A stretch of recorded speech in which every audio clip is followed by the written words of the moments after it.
मुझे अच्छे से याद है कि शिक्षक जो भर्ती हुए थे शुरुआती तौर पे उनको 1500 रुपए की वेतन थी जी। आज आप देखेंगे 40-50 हजार रुपए की वेतन मिल रहा है। कुछ लोग अब शिक्षक है कि शिक्षक के बाहर के हैं मुझे नहीं पता। बीजेपी की तरफ आपका इशारा है? मेरा विपक्ष की तरफ इशारा है और मेरा ये भी कहना है कि शिक्षक में भी कुछ लोग मर्यादित शब्दों का प्रयोग करना चाहिए। जो नियमावली है उसके हिसाब से सदन चलता है वो चलना चाहिए। मुझे लगा कि निंदा प्रस्ताव लानी चाहिए तो मैं लेके आया।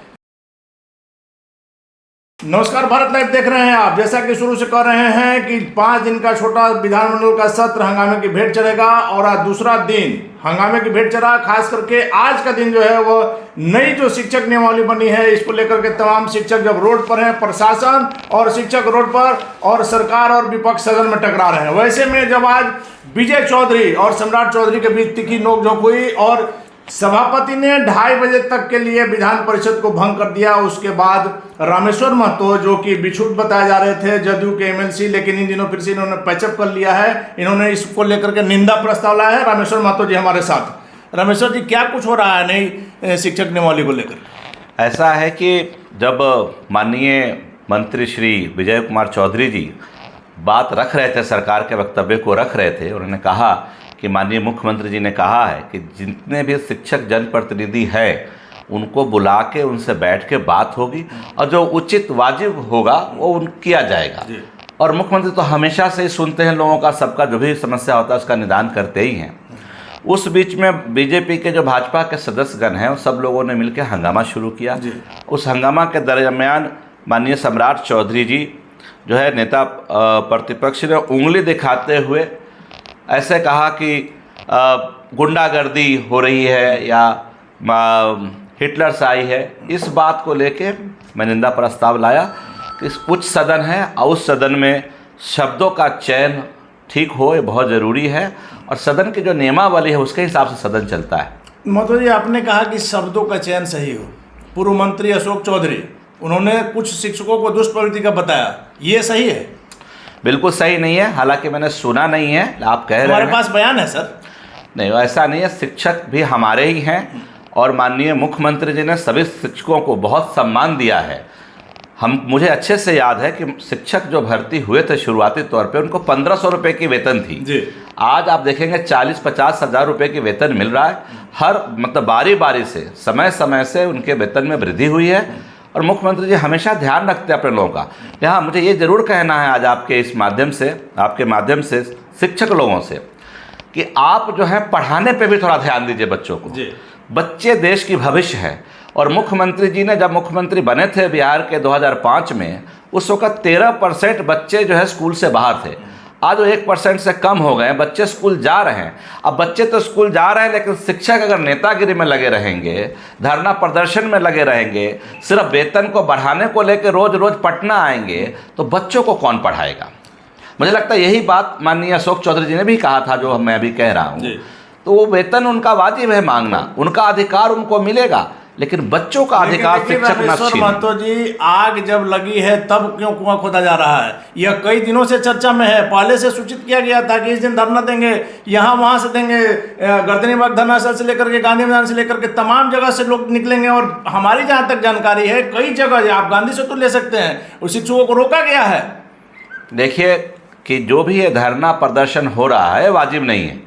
आपने ध्यान सरकार का आकृष्ट किया। सरकार ने कहा, माननीय मुख्यमंत्री जी स्वयं बैठक करके कहे कि सब जन उनके प्रतिनिधियों को बुला के एक बैठक होगी और जो वाजिब होगा, जो उचित होगा उनको वही हम कहना चाह रहे हैं सर कि जब ये मांग कई महीनों से उठ रही है, वैसे में जब सत्र चल रहा है अभी अगर इसको करने में क्या दिक्कत है? मैं कह रहा हूँ कि सत्र के बाद ही बैठ के होगा तो क्या दिक्कत है? इतना ज़्यादा आप नहीं करनी चाहिए। बच्चों को पढ़ाए, बच्चों के भविष्य को भी देखना चाहिए।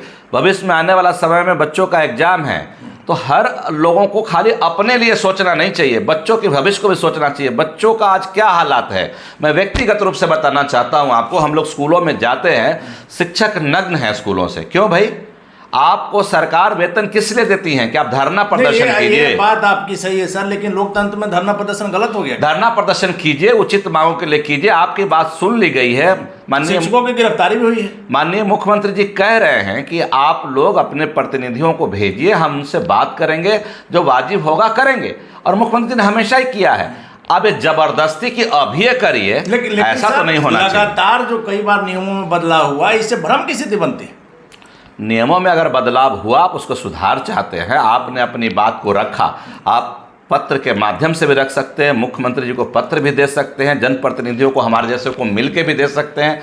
ये जरूरी नहीं है कि आप रोड जाम कीजिए, रास्ता जाम कीजिए। इतना पता है सर आपको कि जब बात नहीं सुनी जाती है तब बाध्य होकर लोग धरना प्रदर्शन देता है। इस गर्मी में किसी को शौक नहीं लगा हुआ है कि शिक्षक के मामले में मैं देख रहा हूं कि इनके बीच में कुछ लोग नेतागिरी कर रहे हैं, सब लोग नहीं, कुछ शिक्षक, कुछ लोग। और शिक्षक है कि शिक्षक के बाहर के हैं मुझे नहीं पता। बीजेपी की तरफ आपका इशारा है? मेरा विपक्ष की तरफ इशारा है, और मेरा यह भी कहना है कि शिक्षक में भी कुछ लोग, उनको पढ़ाई लिखाई नहीं कराना है, कुछ लोग, मैं सबकी बात नहीं कह रहा, जिनको कुछ लोगों को दुष्प्रवृत्ति का कहा अशोक चौधरी, जिनको नेता बनना है। मैं दुष्प्रवृत्ति का नहीं कह रहा, मेरे को ऐसा, मैं शब्दों का प्रयोग राजनीति में नहीं करता। मैं ये जरूर कहूंगा कि बच्चे जो है देश की भविष्य है, और गुरु ही उनके भविष्य को बनाएंगे, गुरु शिक्षक हैं। तो मैं तो आग्रह करूंगा आपके इस चैनल के माध्यम से शिक्षक लोगों से कि आप अपना काम कीजिए, सरकार आपके लिए उचित जो बनता है आपके लिए करेंगी, या स्वस्थ रहिए आप। मुख्यमंत्री जी सभी के लिए हमेशा करते हैं, आपके लिए भी करेंगे। बच्चों को पढ़ाइए। मेरा आखिरी सवाल है कि माना जाए कि शिक्षक को आप राजनीति नहीं करने की सलाह दे रहे हैं, वैसे में कुछ दिनों के अंदर शिक्षकों की बात जो सही बात होगी उसको सरकार मानेगी।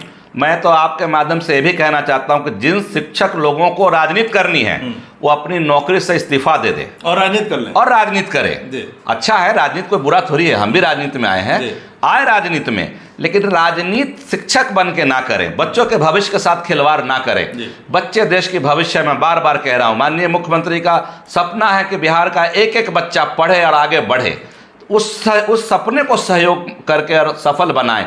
ये नहीं कि वेतन ले रहे हैं, अपने घर पे बैठे हैं, बच्चों को नहीं पढ़ा रहे, जब मन में आया तो पटना आ गए, कुछ कर गए, यहाँ से लेकर दिल्ली तक पहुँच गए, सरकार के खिलाफ केस लड़ रहे हैं।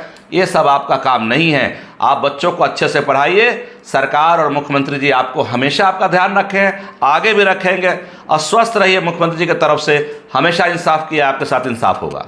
सर, सदन में जो कुछ हुआ आज, जिसको देख करके आप निंदा प्रस्ताव लाए, क्या कैसा चल रहा है, ये सब उचित है क्या?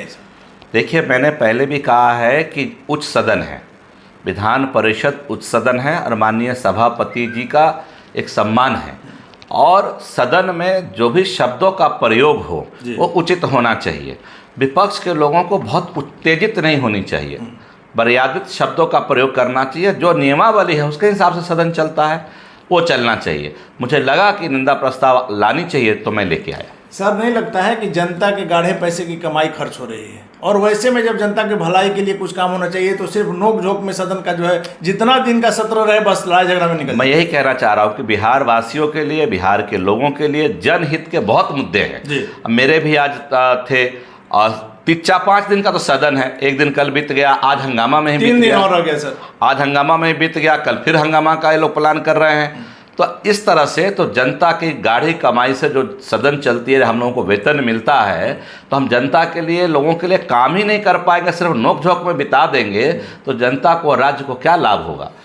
धन्यवाद सर। तो हमारे साथ जदयू एमएलसी रामेश्वर महतो। साफ तौर पर कहना है कि शिक्षक राजनीति न करें, उनकी बातें सरकार तक पहुंच गई है। मुख्यमंत्री नीतीश कुमार खुद इसे लेकर के चिंतित हैं, और उनकी जो वाजिब मांगे होंगी निकट भविष्य में, हालांकि इन्होंने समय नहीं दिया है, लेकिन निकट भविष्य में उसे पूरा किया जाएगा, ऐसा रामेश्वर महतो का दावा है। इनके दावों में क्या सच्चाई है तो वक्त बताएगा। फिलहाल आप बन रहे हैं भारत लाइव के साथ। अगर ये वीडियो पसंद आई और वह बिहार के राजनीति और बिहारियत से सरोकार रखेनी, तो सब्सक्राइब बटन दबा के चैनल के सब्सक्राइब कर ली। ओजे एगो घंटी बा, ओकरा बटन दबा देला से कुल सटीक और मारक खबर रुआ मुफ्त में मिल जाई।